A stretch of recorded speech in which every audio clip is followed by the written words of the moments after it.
सबसे पहले मैं उत्तर प्रदेश की जनता से अपील करना चाहता हूँ कि ज़्यादा से ज़्यादा मतदान करें और जितना ज़्यादा मतदान होगा हमारा लोकतंत्र उतना ही मजबूत होगा। लोकतंत्र को मजबूत करने के लिए ज़्यादा से ज़्यादा लोग वोट करें और साथ ही साथ ये 7वें चरण का चुनाव है, पूर्वांचल के क्षेत्र का चुनाव है। पूर्वांचल का अभूतपूर्व विकास हो, उसके लिए एक एक वोट जनता डाले।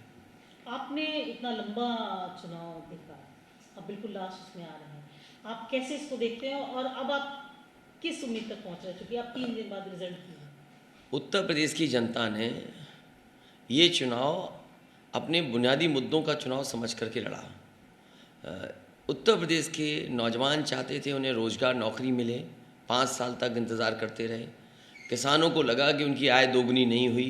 पुरानी सरकार ने ये भरोसा दिलाया था कि आय दोगुनी होगी, लेकिन आज जब किसान अपने आप को देखता है तो खाद नहीं मिल रही है, डीएपी गायब थी, कीटनाशक दवाइयाँ महंगी हो गई, गन्ने का भुगतान नहीं हुआ, आलू उनका सड़ गया, कोल्ड स्टोर को सपोर्ट नहीं दिया, सरसों का तेल महंगा हो गया, सरसों की कीमत नहीं दी।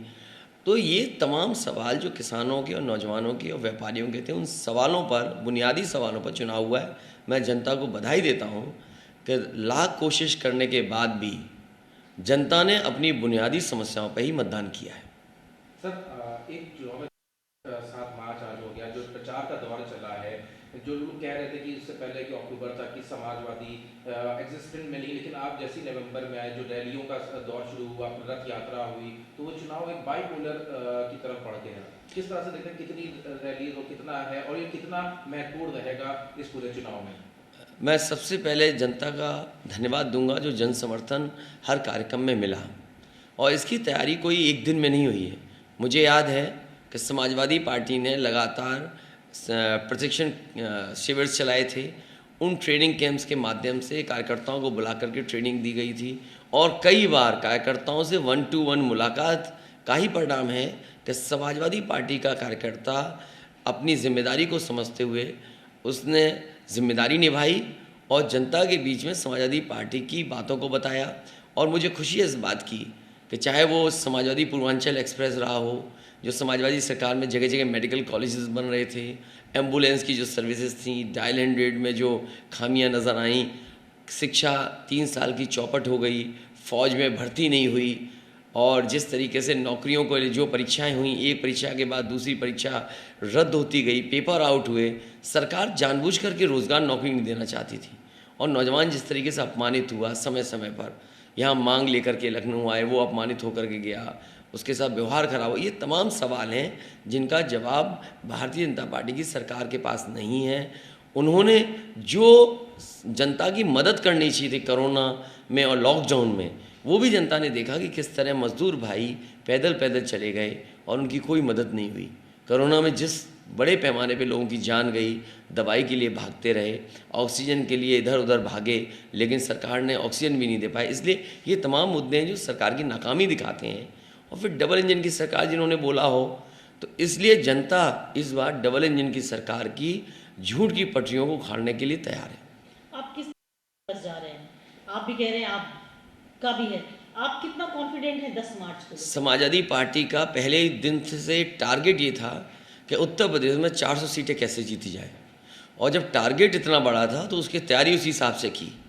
मुझे खुशी है कि जहाँ जहाँ समाजवादी पार्टी ने गठबंधन किया, उस गठबंधन के सहयोगी दलों को समर्थन मिला, चाहे वो आरएलडी का गठबंधन रहा हो, चाहे ओमप्रकाश राजभर जी का हो, संजय चौहान को साथ लाए, महान दल को साथ लाए, अपना दल कमेरा रहा, या अन्य दलों को जो साथ लाने का काम हुआ उसको समर्थन मिला है। मुझे लगता है कि जो टारगेट था 400 का, उसके लिए मेहनत हुई है, तो कम से कम 300 सीटें तो गठबंधन जीतने जा रहा है। ये कहा जा रहा था कि बड़ा डिसाइसिव, आपके हिसाब से इतने बड़े पूरे चुनाव में कौन सा ऐसा फैक्टर होगा जो आपको लगा वाकई बहुत डिसाइसिव होगा और आपके लिए वो आपके पक्ष में जाएगा? बीजेपी के लोगों ने जो नौजवानों को धोखा दिया और किसान को धोखा दिया, ये 2 चीज़ें निकल कर के आईं कि किसान जान गया कि काले कानून से उनकी ज़मीन छिन जाती, एमएसपी नहीं सरकार दे पाई, बिजली महंगी कर दी, खाद समय पर नहीं दे पाए, डीएपी समय पर नहीं, तो क्या तैयारी थी किसान के लिए, और वो भी डबल इंजन की सरकार, जिसने मंडी के लिए कहा हो 1 लाख करोड़ रुपए देंगे, लेकिन उत्तर प्रदेश की सब मंडियां बर्बाद हो गई। जो लोग कह रहे थे कि बेसिक शिक्षा अच्छी होनी चाहिए, शिक्षा पूरी चौपट हो गई, शिक्षकों की कमी है, स्कूलों को चला नहीं पाए ये लोग, ये तमाम दिखाई दिए हैं। और फिर बड़े बड़े सपने दिखाए कि इन्वेस्टमेंट आएगा, 4 लाख करोड़ के MOU हुए। उसके बाद डिफेंस एक्सपो को लेकर के काम कहा गया कि मिसाइल्स बनेंगी यहाँ पर, बम्स बनेंगे यहाँ पर, लेकिन जब आप ज़मीन पर देखते हैं तो कहीं इन्वेस्टमेंट नहीं आया।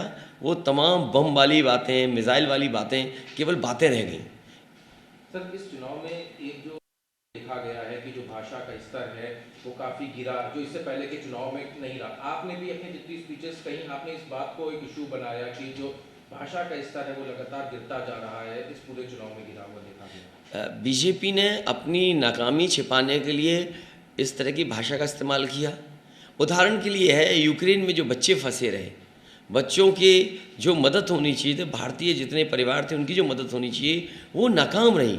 और जो सरकार का फैसला भी था कि हमें हमेशा जिसके साथ अन्याय हो उसके साथ खड़ा होना चाहिए। आज जो भारत सरकार है, न जाने कौन सी ताकत की बात करती थी। ये लोग वो कहते थे कि हमारा दुनिया में डंका बज रहा है, लेकिन डंका बजाने वालों ने कितना बड़ा धोखा दिया कि उनके जो भारतीय फंसे थे उन्हें नहीं निकाल पाए। और अपनी नाकामी छिपाने के लिए गंगा मिशन नाम दिया। वो इसलिए दिया क्योंकि बनारस में चुनाव है, गंगा मिर्ज़ापुर में है, और बनारस से लेकर के जिस जिस इलाके से गंगा जा रही है माँ, इसलिए उन्होंने गंगा मिशन रखा। गंगा मिशन अगर यूक्रेन से लोगों को वापस लाती तो मैं मानता ना कि ये डंके वाले लोग हैं, लेकिन इन्होंने बताओ दुनिया में हमारी दुनिया में देशों ने अपने लोगों को बचा लिया। कितनी नाकामी दुनिया ने देखी कि हम अपने परिवार के लोगों को बचा नहीं पाए, या वो अभी भी फंसे बैठे हैं वहाँ पर। चुनाव में एक चीज़ और देखी गई, रैली हो मायावती की, प्रियंका गांधी की, इवन असदुद्दीन ओवैसी की, भीड़ जो रही है वो सारी उसमें देखी गई है। तो कहा जा रहा, आप किस तरह से देखें, क्या भीड़ एक पैमाना इस है? बार भीड़ को माना गया कि इसको मतलब हम क्या कहें, क्या भीड़ को डिसाइसिव फैक्टर माना जा रहा है, के हिसाब से अंदाजा लगाया जा रहा है?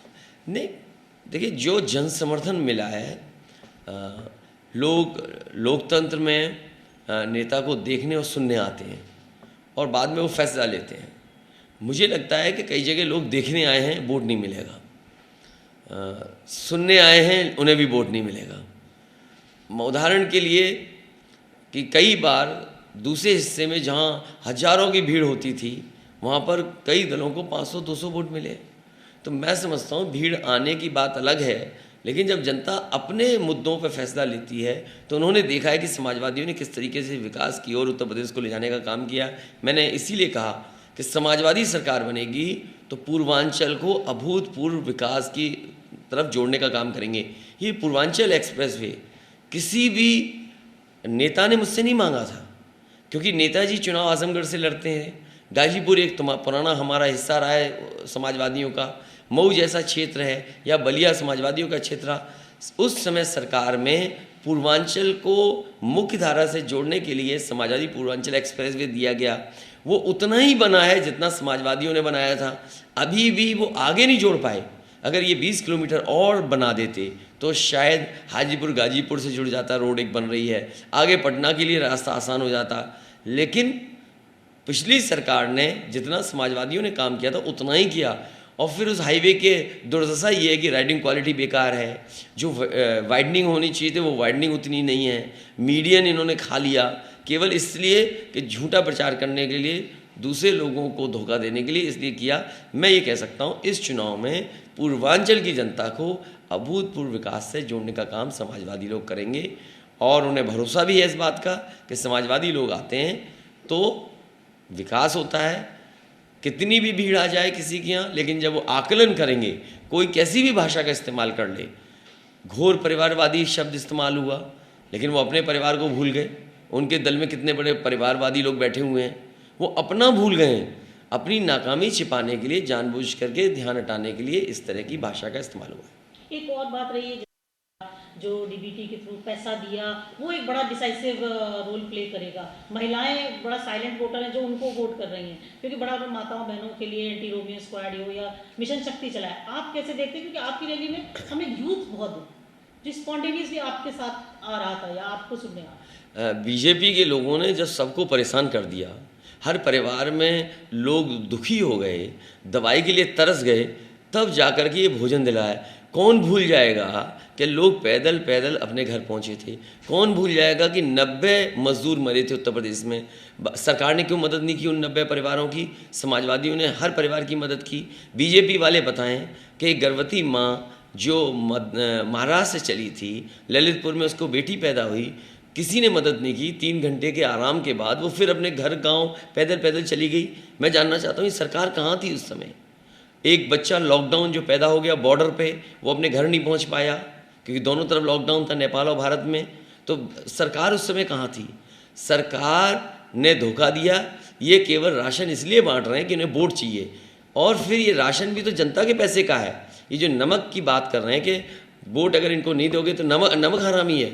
जो लोग नमक पे वोट मांग रहे हैं उन्हें सोचना चाहिए कि ये जनता के पैसे का ही नमक खरीदा गया है, तो जनता क्या उनसे पूछेगी?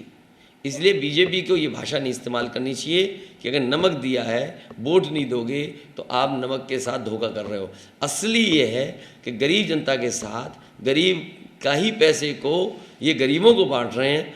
ये भाषा का इस्तेमाल और धोखा देने का काम सरकार को नहीं करना चाहिए। अखिलेश यादव, आप अकेले उधर से पूरा केंद्र सरकार थी, प्रधानमंत्री से लेकर के पूरा बड़े मंत्री, पूरा मंत्रिमंडल था। हमने अखिलेश यादव जी को इससे पहले भी कई बार देखा, लेकिन आपको अकेले देखा।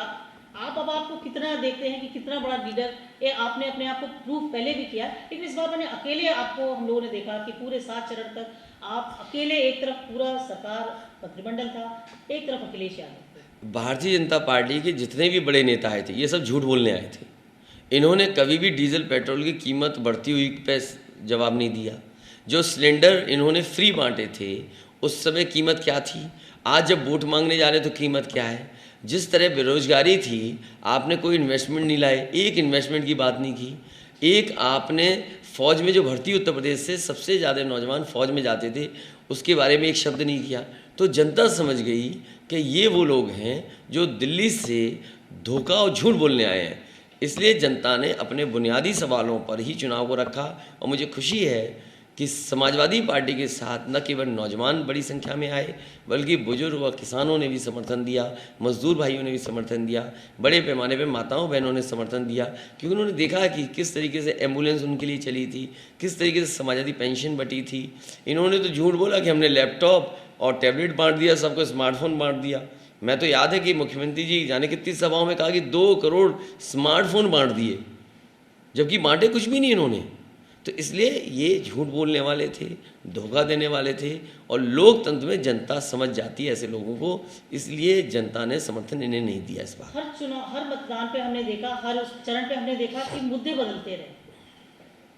जिन्ना से शुरुआत होकर के वो बाद में परिवारवाद और यहाँ तक आई, यूक्रेन तक भी आ गए। आप कैसे देखते हैं कि क्या वजह रही बदलते रहने की? भारतीय जनता पार्टी ने कभी भी महंगाई पर अपना पक्ष नहीं रखा, बेरोजगारी पे पक्ष अपना नहीं रखा, किसान के साथ जो गन्ने का भुगतान होना चाहिए उस पर पक्ष नहीं रखा, बिजली उत्पादन उत्तर प्रदेश में नहीं बढ़ा इस पर भी पक्ष नहीं रखा।